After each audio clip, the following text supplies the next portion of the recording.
요한복음 19장 25절에서 27절까지의 말씀입니다.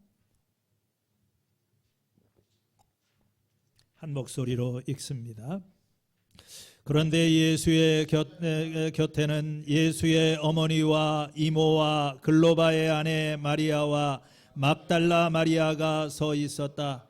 예수께서는 자기 어머니와 그 곁에 서 있는 사랑하는 제자를 보시고 어머니에게 어머니, 이 사람이 어머니의 아들입니다 하고 말씀하시고, 그 다음에 제자에게는 자, 이분이 내 어머니시다 하고 말씀하셨다.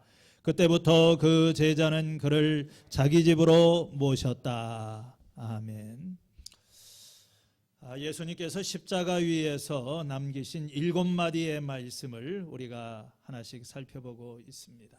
이 첫 번째 말씀에서는 십자가 밑에서 예수님을 조롱하고 비웃고 못 박는 사람들을 용서해 달라고 하는 그 예수님의 기도였습니다.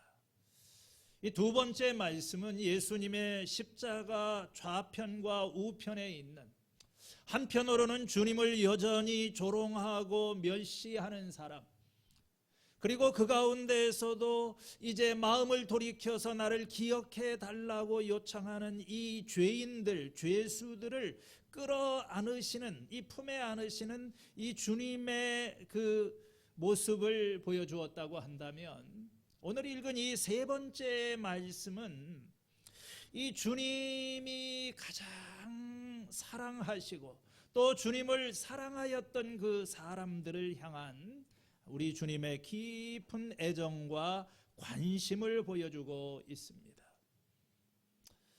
예수님은 죽음의 순간에 홀로 계시지 않았습니다. 오늘 말씀을 보면 이 예수님의 십자가 곁에 주님을 사랑하는 4명의 여자들이 가까이에 서 있었다 말을 합니다. 그 여인들은 예수님의 어머니, 그리고 예수님의 이모, 이름은 나와 있지 않지만, 그 다음에 글로바의 아내 마리아, 막달라 마리아라고 하는 사람이었습니다.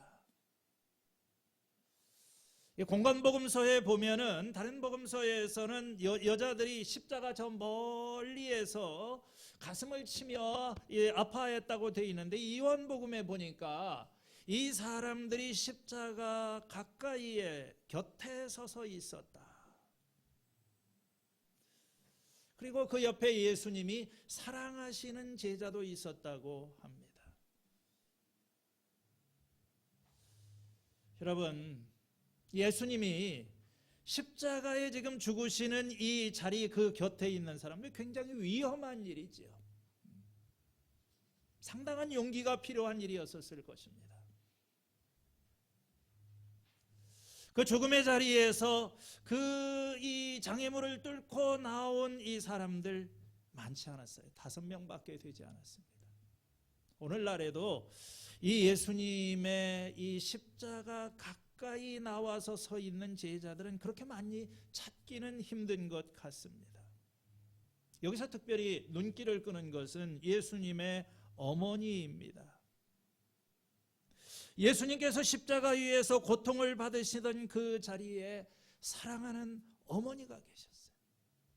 이 얼마나 이 참 뭉클한, 이 가슴이 참 찢어지는 그런 순간입니다.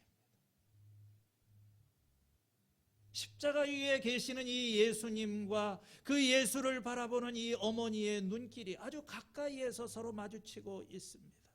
여러분, 세상에 태어나서 처음으로 마주했던 그 얼굴, 처음으로 보았던 그 눈, 그 어머니의 얼굴, 그리고 그 아기의 얼굴, 태 없이 순수하고 아름다웠던 그 아들이 이제 피범벅이 되어서 십자가에 위에서 죽어가고 고통스럽게 죽어가고 있는 그런 상황입니다.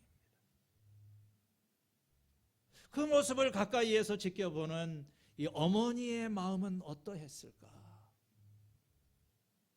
그리고 십자가 위에서 그 어머니를 내려다보고 있는 예수님의 마음은 어떠했을까? 아마도 마리아는 오래전 예수님 태어나서 그 아기를 예루살렘 성전에 봉헌하러 갔을 때 그를 축복하며 기도해 주었던 시므온의 예언이 떠올랐을 것입니다. 시므온은 이렇게 말했습니다. 보십시오. 이 아기는 이스라엘 가운데 많은 사람을 넘어지게도 하고 일어서게도 하려고 세움을 받았으며 비방을 받는 표적이 되게 하려고 세우심을 받았습니다. 그리고 칼이 당신의 마음을 찌를 것입니다. 아기 예수를 보고 들려주었던 이 예언, 마리아는 이 말의 의미가 무엇인지를 이해할 수 없었습니다. 아마도 평생 동안 마음에 그 말을 품고 살았을 거예요. 그리고 그 예언이 지금 눈앞에 성취되고 있는 것을 보는 것입니다. 가련한 마리아, 그 아들의 탄생이 그녀로 하여금 어떤 값을 치르게 했습니까? 이 마리아의 마음이 찢어지는 그 마음이 얼마나 더 찢어져야 했을까? 우리 예수님께서도 그동안 가족으로, 친구로, 또 제자로 알아왔던 사랑하는 사람들과 영원한 작별을 하는 그런 시간입니다. 여러분, 신앙생활을 하면서 때로는 이 비탄의 슬픔의 물결이 우리를 압도하고 우리에게 범람할 때가 있습니다. 아마 예수님과 그 사랑하는 제자, 그리고 그 어머니에게 바로 이것이 그런 순간이었으리라고 생각을 합니다. 이때 예수님께서는 자기 어머니와 그 곁에 서 있는 사랑하는 제자를 보고 말씀하십니다. 어머니에게, 어머니, 이 사람이 어머니의 아들입니다 말씀하시고, 그 다음에 그 사랑하는 제자에게는 자, 이분이 내 어머니시다 이런 말씀을 하였습니다. 이 말의 의미가 무엇일까요? 좀 갑작스럽기도 하고, 어머니, 이 사람이 당신의 아들입니다. 개역성경에 보면은 여자여 보소서 아들이나이다, 아들입니다. 여기서 누구를 보라는 말인지, 여기서 이 아들은 누구를, 어떤 아들을 말하는 것인지, 어떤 분은 이 말을 예수님의 이 말씀은 마리아에게 우리를 살리기 위하여 자신의 몸에서 난 아들이 희생이 되는 것을 지켜보라는 부탁으로 이해를 합니다. 다시 말하면 이 아들 예수가 제물로 바쳐지는 것을 보라. 그러나 이 전체적인 맥락을 보면 여기서 아들은 십자가 곁에서 예수님을 지금 바라보고 있는 그 사랑하는 제자, 그 사랑하는 제자는 이 요한복음을 쓴 요한이라고 우리가 이해를 합니다. 그렇게 보는 게 자연스러운 것 같아요. 어머니 보시옵소서, 이 사람이, 여기 이 사랑하는 제자가 당신의 아들입니다. 그리고 그 사랑하는 제자에게는 이분이 바로 내 어머니시다.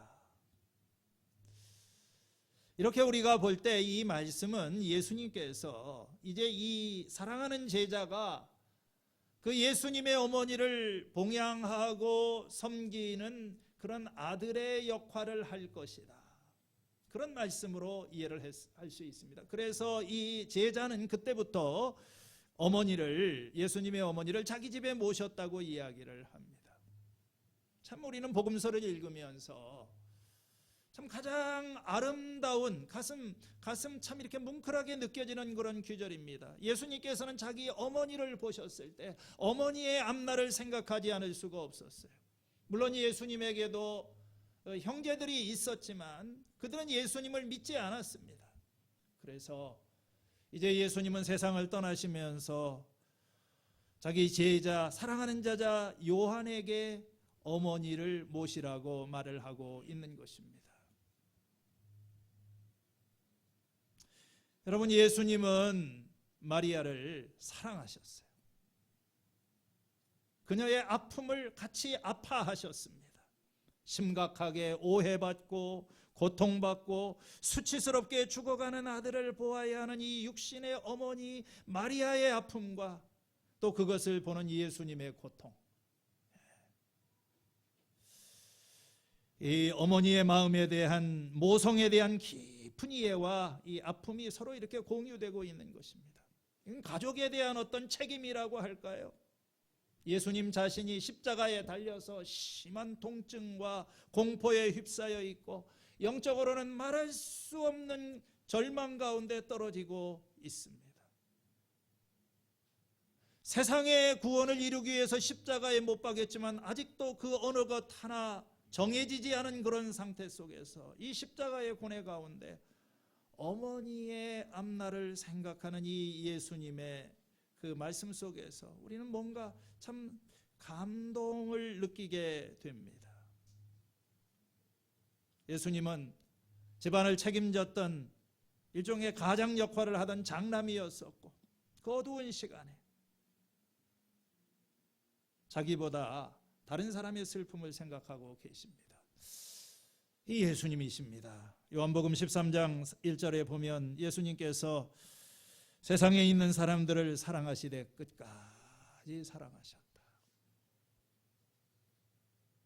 여러분, 다른 사람들에 대한 이 십자가에 달려서 지금 본인의 문제를 안고 그 처절한 외로움 속에서 십자가를 지신 예수님의 이 사람들을 사랑하는 사람들에 대한 이 관심, 쓰라린 고통에도 불구하고 그것은 약해지지 않았어요. 이것은 우리가 아무리 심한 고난 속에 있을 때라도 주님께서는 우리를 돌보신다 하는 사실을 우리들에게 깨닫게 해주기도 합니다. 자, 이렇게 우리가 이 본문의 말씀은 예수님께서는 자기 어머니를 깊이 사랑하셨다. 이 어머니의 앞날을 걱정했다. 그러므로 이 말은 어머니에 대한 예수님의 사랑, 죽음을 맞이하는 순간까지도 어머님의 안부를 염려하는 그 어머니에 대한 예수님의 관심을 보여준다. 우리도 예수님처럼 어머니를 돌보아야 한다. 우리가 이 정도 선에서 이렇게 머무르게 되면은 뭔가 대부분의 우리가 이 말씀을 읽을 때 거기 그 차원에서 끝나고 있지요.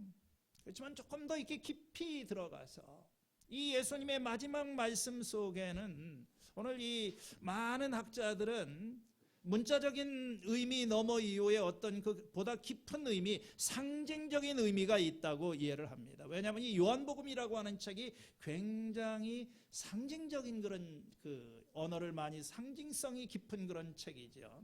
단순히 이게 예수님이 어머니를 생각하셨다, 우리도 어머니에게 효도해라, 그런 권고에만 그치는 것이 아니라 우리가 이 요한복음 어떤 전체 속에서 조금 더 이렇게 깊이 있게 파도로 가게 될 때